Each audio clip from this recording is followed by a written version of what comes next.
কিতাবুন আনজালনা ইলাইকা, আল্লাহ বলে আমি এই কোরআনকে শুধুমাত্র কেবলমাত্র খতম করার জন্য নাজিল করি নাই, আমি এই কোরআনকে তাবিজ দেওয়ার জন্য শুধুমাত্র নাজিল করি নাই।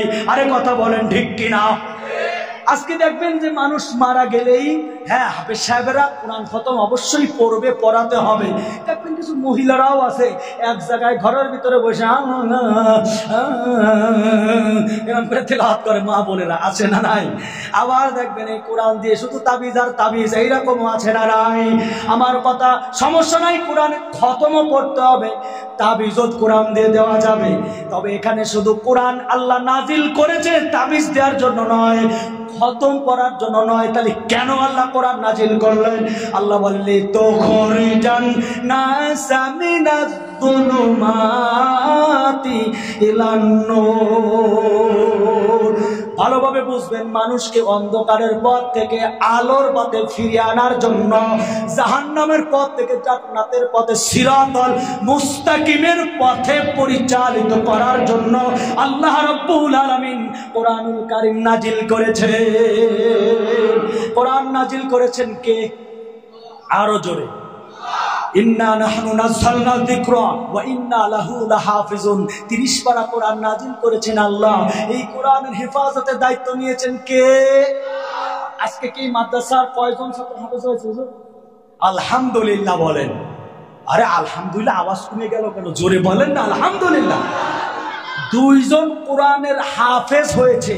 এই যে 2 জন কোরআনের হাফেজ হলো, এই হাফেজ যারা হয়েছে, এই হাফেজ হওয়ার পিছনে আপনাদের অবদান আছে না নাই? এই হাফেজ হওয়ার পিছনে এই মাদ্রাসার কমিটির অবদান আছে না নাই? এই 2 জন সন্তান হাফেজ হওয়ার পিছনে এই মাদ্রাসার মোহতামিম সাহেব, মাদ্রাসার সভাপতি, সবার অবদান আছে না নাই? আছে না? কিয়ামতের আদালতে আল্লাহ বলবে পড়ো, এই হাফেজ সাহেবরা তেলাওয়াত করবে, 6666টা আয়াত তেলাওয়াত করবে, আর খালি বিল্ডিং হতেই থাকবে, বিল্ডিং এর উপরে দাঁড়াবে। এবার দাঁড়ানোর পরে আল্লাহ বলবে, হাফেজ সাহেব তোমার কাকে কাকে পছন্দ হয়, কে তোমার লজিং মাস্টার ছিল, কে তোমার পিছনে শরম দিয়েছে, কে তোমার মাদ্রাসায়, তুমি যে মাদ্রাসায় পড়েছো, কে তোমার উস্তাদ ছিল, কে তোমার লজিং মাস্টার ছিল, এলাকা মহল্লাবাসী কে ছিল। এক একজন হাফেজের উসিলায় লক্ষ লক্ষ মুসলমান আল্লাহ জান্নাতবাসী বানায় দিবে। 10 জন, একেবারে 10 জন যাদের জাহান্নাম ওয়াজিব হয়ে গেছে, জাহান্নামের টিকিট ধরাই দিয়েছে আল্লাহ তাদের হাতে, আর সম্ভব না জান্নাতে যাওয়া, এইরকম 10 জন ব্যক্তিকে সুপারিশ করে জান্নাতে নেওয়ার সুপ্রিম পাওয়ার আল্লাহ দিয়ে দিবে। তাহলে কোরআনের পাওয়ার আছে না নাই? কোরআনের পাওয়ার আছে না? তাহলে আমার ভাইরা, কোরআন শিখা লাগবে কি লাগবে না? সন্তানকে কোরআন শিখানো লাগবে কি না? আজকে তো আমরা সন্তানকে কোরআন শিখাই না, শিখাই ওই দেখা যায় বেল গাছ, ওই আমাদের গা, ওইখানেতে বাস করে কানা বুগির ছা। ও বুগি তুই চাইস কি পান্তা ভাতের, খাইস কি পান্তা? আমি খাই না, পুঁটি মাছ পাই না, একটা যদি খাই জম্মের খাওয়া খাই, কথা কয় না। আর মাদ্রাসায় পড়াবেন, মাদ্রাসায় বলবে ওই দেখা যায় কবরস্থান, ওই আমাদের ঘর, ওইখানেতে থাকতে হবে সারা জীবন ভর। ও কবর তুই চাস কি? ঘুষ তুই খাস কি? ঘুষ আমি খাই না, মুমিন ব্যক্তি পাই না, একটা যদি পাই অমনি ধরে জান্নাতে পাঠায়। নবী বলেছে কেউ যদি মারা যায়, তার সন্তান, তার নাতি কবরের পাশে দাঁড়ায় যদি সূরা ফাতিহা, সূরা ইখলাস, আর রহমান, ইয়াসিন, এই সূরাগুলি পড়ে যদি কবরের পাশে দাঁড়ায়া আল্লাহর দরবারে কাঁদে, চোখ দিয়ে পানি ছেড়ে দেয়, ওই ব্যক্তির কবরে আযাব আল্লাহ মাফ করে দিবে। আমার ভাইয়েরা, কোরআনের এত বরকত, এটা আমরা দুনিয়াতে বসে বুঝবো না, চোখ বন্ধ করলেই বুঝবো কোরআনের কত মর্যাদা। কথা বলেন ঠিক কিনা? সামান্য দেখেন, এই যে কোরআনের দামি দামি কাপড় আপনি গায়ে দিবেন, পা লাগাবেন, কেউ চুমাও দিবে না, সালামও দিবে না, কিন্তু এই কোরআনুল কারীমের একটা কভার বানায় ধুলা বালু যাতে না লাগে। আমাদের বাংলাদেশে বলে জুদ্দান, আপনাদের এদিকে কি বলে? কি বলে? এই জুদ্দানে যদি কারো পা লাগে সালাম দেয় কিনা ভাই? দেয় কিনা? কেন দেয়?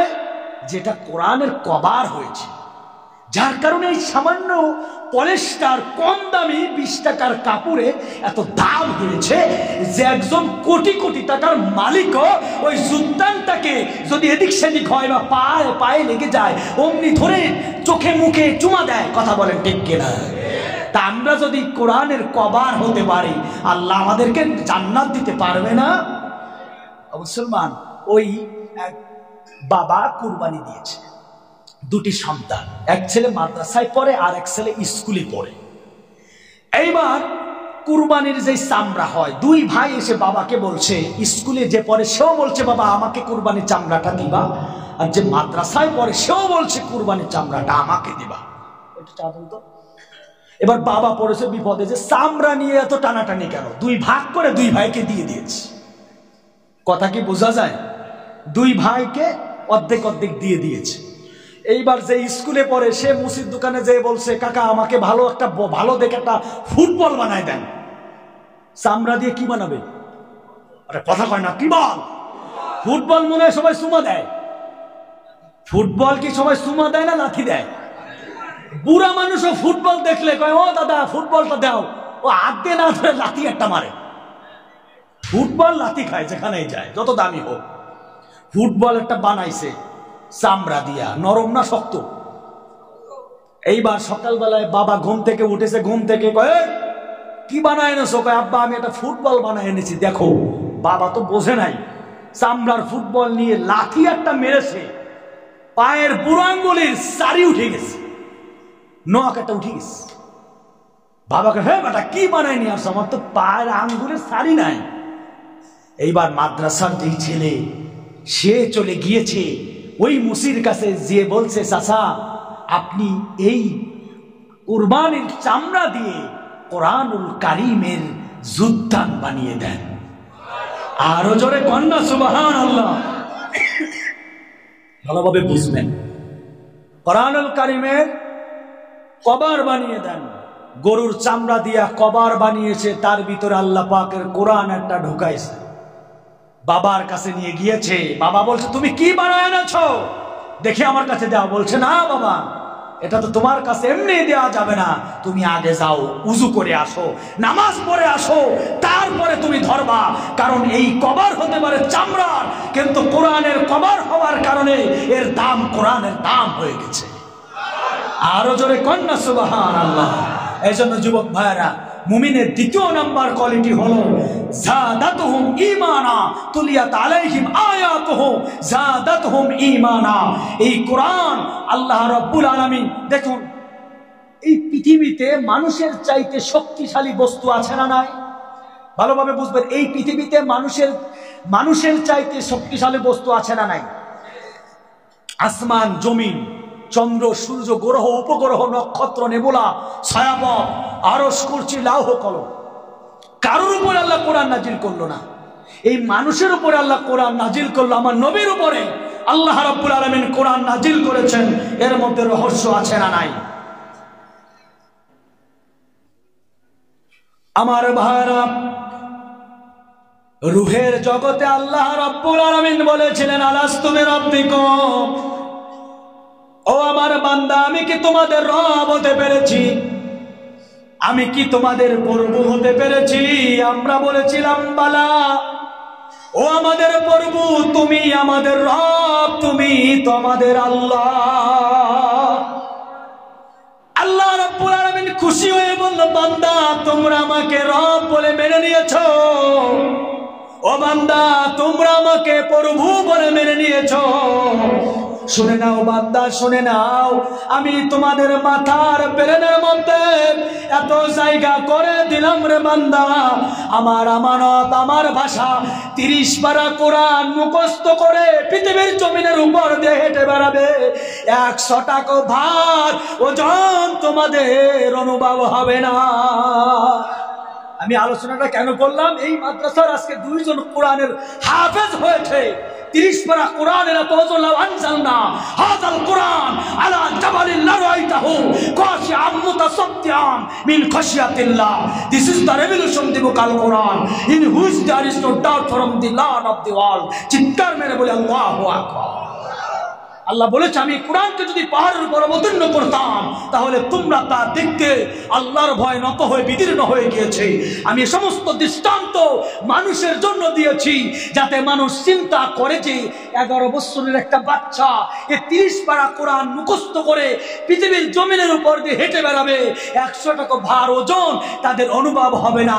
তার মানে এই কোরআন আল্লাহ রাব্বুল আলামিন মানুষকে দিয়েছে, কিন্তু এই কোরআনের ওজনটা স্বয়ং আমার আল্লাহর হাতে রয়েছে।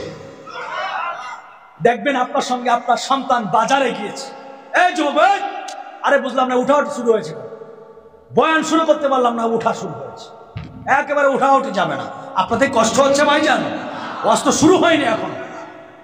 আমার ভাইরা বাজারে সন্তান বাজারে গিয়েছে, আপনি বাজার করেছেন, আপনার সন্তানের বয়স 5 বছর, সন্তান বলছে বাবা বাজারে ব্যাগটা আমাকে দাও, এরকম বলে না?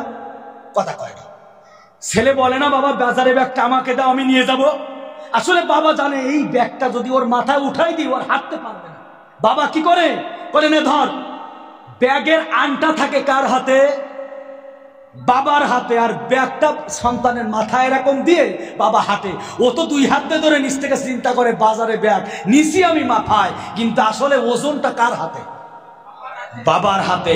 আল্লাহ রাব্বুল আলামিন কোরআন নাজিল করেছেন নবীর উপরে, কিন্তু কোরআনের ওজনটা তার হাতে রেখে দিয়েছে।